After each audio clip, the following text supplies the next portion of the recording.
RuPaul's Global All-Star Season 1 sucked. And I know I'm not the only one who thinks so, but my take isn't about the format in relation to other All-Star seasons or the producers doing their job, no matter how problematic it may be, but more so about the capitalistic and blatant favoritism towards English-speaking queens that have had RuPaul as a host.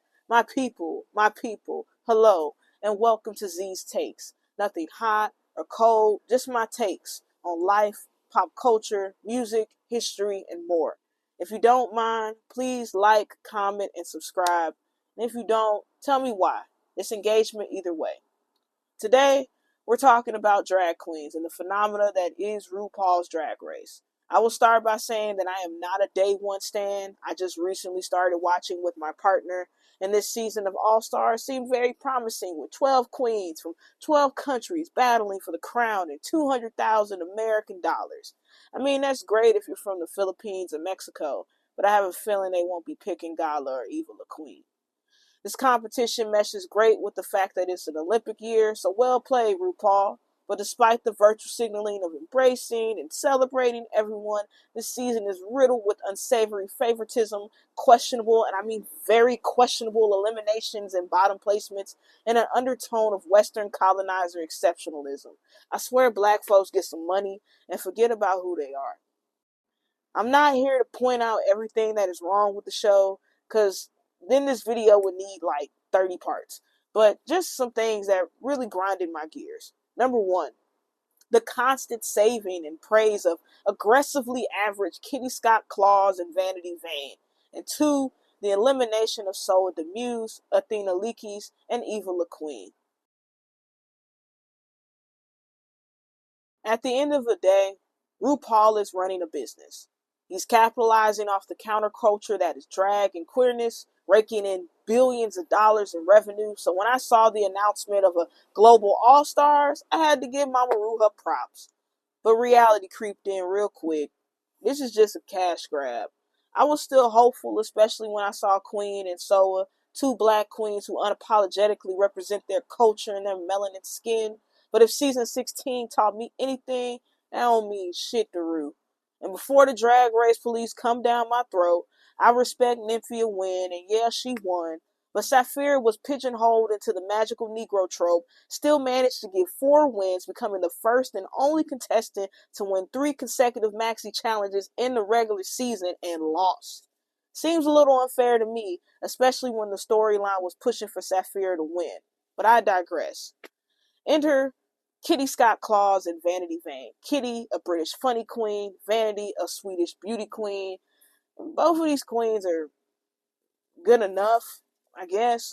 I mean, when I see Kitty, I just see Nina West with a slightly better sense of fashion, and Vanity Vane is nothing more than a Brooklyn Heights in an accent. For me, they don't bring anything new or exciting to the screen. I have seen these queens before. Yet, both have been given questionable wins, saves, and ridiculous amounts of screen time, especially Kitty. But I get it, the producers are here to make a show with twists and ahs and oohs and keep you watching. But from recent discourse that I've seen online from fans, the show ain't giving what it's supposed to give. It's more like a hate watch at this point. Now, Kitty Scott Claus and Vanity Vane have been spared in situations where they should have been sent their ass home, not given as much criticism as some of the other queens, and won challenges that shouldn't have gone to somebody else. For me, this reeks of favoritism and Western white propaganda. Let's start with the very first 2 episodes. Now, these episodes were safe episodes, meaning that nobody went home. But the favoritism was on full display. The episode featured Alyssa, Kitty, Queen, Soa, Miranda, and Athena. Alyssa and Queen were declared the winner, and everyone else was safe. This felt totally rigged because Miranda had a better dress and performance than Queen. If anything, it should have been her and Alyssa in the top 2. Miranda was literally suspended in air, doing gymnastics and comedy. Queen's performance was good, but her gowns were frumpy and, in my opinion, not on the caliber of what I would consider an all-star. But hey, no elimination, so what's the problem? The second half of the cast showcased their talents in the next episode, and they walked the runway in their Garden of Eden local currency looks. Galavara does a seductive and sultry pole dancing routine, and Eva La Queen literally has everyone dying from laughter with her comedy. But Gala is marked safe, and Vanity Vane and Eva go for the lip sync for the cash tip. Oh, I forgot to mention, Queen and Alyssa had to split their cash tip, but Vanity won? Hmm, hmm, that ain't sitting right with me. You don't find that suspicious? You don't find that suspicious? And again, Galavara was pole dancing and managed to wow the crowd with her talent and dress, but Vanity's flat and predictable live singing got her into the top two? Yeah, nah. Okay, both of these episodes were safe and that was good, I guess, but the politics were made clear from the jump. The English speaking or the conventional beauty queens were going to thrive while everyone else had to deal with the cards. The next episode was the International Ball of Mystery, and this featured queens modeling 3 looks, one of the looks that they had to make on the spot that week. And again, some questionable saves were made, i.e., Kitty and Vanity. Kitty literally wore a bodysuit from Dillard's, and the look she made was just pink fabric around her body. The theme is mystery, spies, fierceness, and the look she gave us was like a homecoming dress instead of a leading lady of a spy agency. Plus, she didn't receive any constructive criticisms or comments. It was more like a, you did good, Kitty. We'll see you next week. Now, Vanity's 3 looks were average at best, with her last look being a little rushed and unfinished. But RuPaul marked her safe with little to no criticism. Do you see the pattern? Instead of Kitty being in the bottom with Soa, it's Athena who was eliminated in the lip sync. So you guys be the judge. Kitty's dress was better than Athena's dress? Yeah, no. Again, the producers are here to make a show, and Kitty is a chaotic talking head who gives us good TV, but something's gotta give. Both Kitty and Vanity's looks after episode 3 were subpar and basic at best. This pattern of favoritism permeates throughout the series, such as Kitty winning the snatch game over Pythia, Vanity's safe placements over Gala, and the constant bullying of Elenia by Kitty and Queen, in which neither one of them faced any consequences. It seems to me that there is a certain aesthetic that Rue wants to promote and value. The quick eliminations of Eva, Athena, Soa, and Gala has an unsavory capitalistic tinge to it. And what I mean by it is this. When you look at the bottom lip syncs, it's really coming down to either who has the bigger market, who is more marketable, and whose fan base is more likely to spend the most.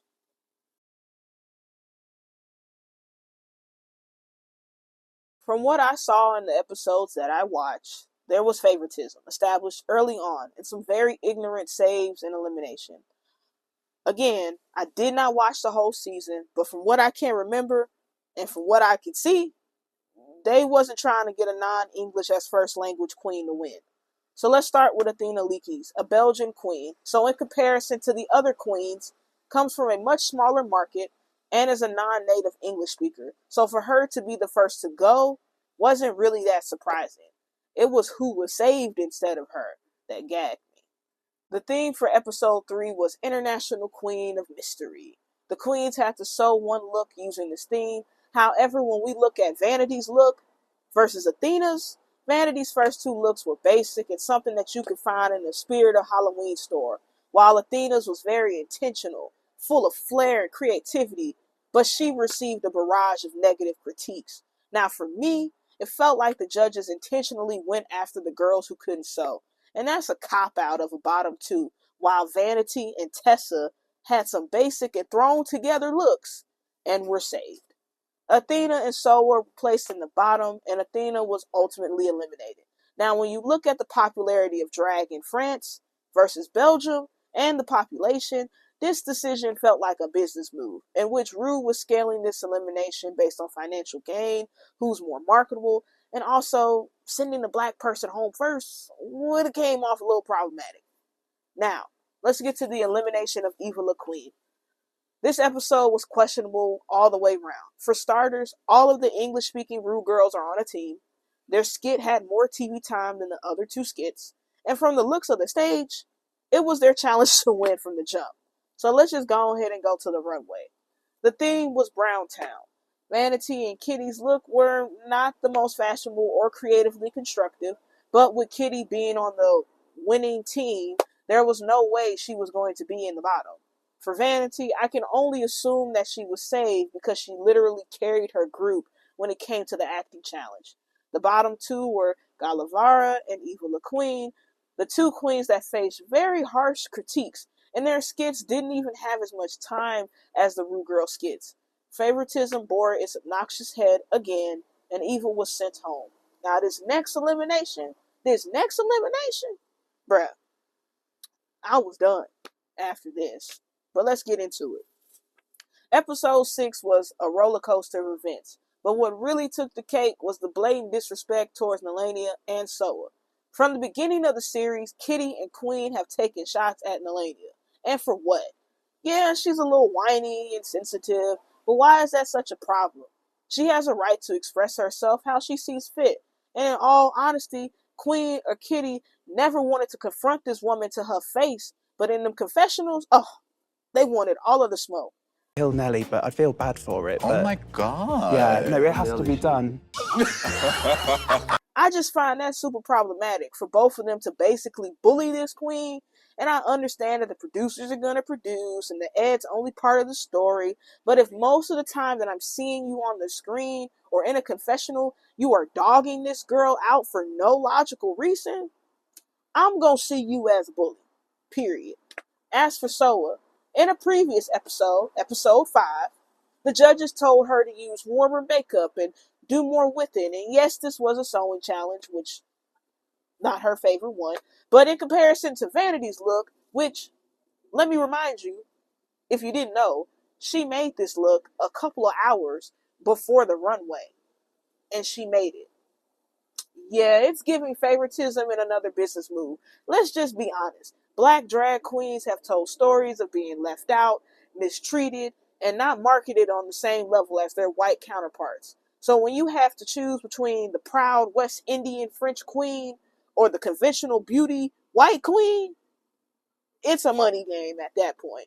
Vanity is saved again, while Soa, the queen who did exactly what the judges told her to do, made a beautiful dress, was placed in the bottom with Galavera and was unfortunately eliminated. It was at this point I had to turn the TV off. I was done.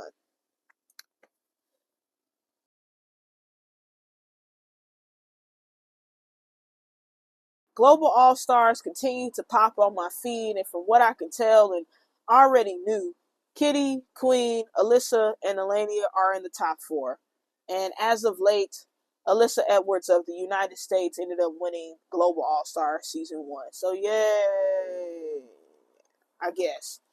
This Global All Stars was platformed as a show that would celebrate the international presence of drag. But with the bullying and favoritism, no queen that wasn't an English-speaking queen was going to make it. Honestly, the only reason why Nelania made it to the top 4 is because she was the driving force for all of the drama. And she's been really good on the runways. If she hadn't stayed, some of the more memeable content that we've gotten from Kitty and Queen wouldn't have existed. And what did Lady Gaga say in that movie? It was all for entertainment. If we look at it from a capitalistic point of view, Queen, Kitty, Alyssa represents the bigger markets of drag. If you would have eliminated any of them, Rue would have lost the majority of his viewership, because why would I keep watching if my queen is not on the screen? Business is business, guys. And from what we're seeing from Rue, it's capital gain being the main motivator instead of true global competition. Well, that's my take on RuPaul's Drag Race Global All Stars. Like, share, and comment, and let me know, who is your favorite drag queen? If I had to choose, I would say Shea Coulee. I hope you are having a wonderful day, afternoon, evening, whenever you're watching this. I love you guys so much. Thank you for all the love that y'all shown in the first video. This is the second video, and we're going to be popping these hoes out every other week. So, peace and blessings. I'll see you next time. RuPaul, she scares me. Is it a she? Gender is a construct, man. Tear it apart. I'm stranger than fiction, but better than art. You know what I'm saying?